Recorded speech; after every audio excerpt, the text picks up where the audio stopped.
Mradi huu haujachelewa, ila ninachosisitiza hapa ni kwamba kuna kila dalili za kuja baadaye waseme wamechelewa. Sababu kama mnavyoona mashimo yako wazi, mvua zinakaribia na kadhalika, kuna vifaa ambavyo havijafika, lakini bado tupo ndani ya mkataba na TANESCO wamewasimamia vizuri mpaka sasa. Tunachotaka kukiona ni kwamba isije ikajitokeza sasa hali ya kwamba tunapofika muda mradi unatakiwa kukabidhiwa, mradi haujakamilika. Fedha ambazo zimetolewa zaidi ya bilioni 550 ni fedha za ndani, fedha za serikali ya Jamhuri ya Muungano wa Tanzania, ni fedha za Watanzania ambazo Mheshimiwa Rais aliona kuna umuhimu mkubwa wa umeme kusambaa nchini.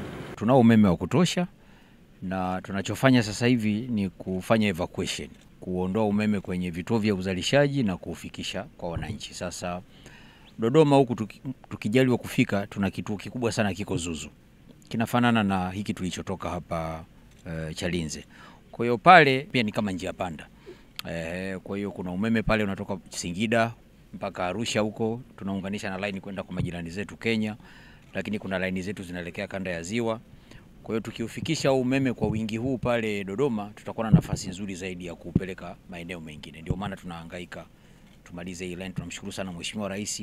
Hii kwa kwenye ile total package niliwaambia jana, Mheshimiwa Rais Dr. Samia Suluhu Hassan ametuwekea shilingi trilioni 13.5 kwenye miradi 41.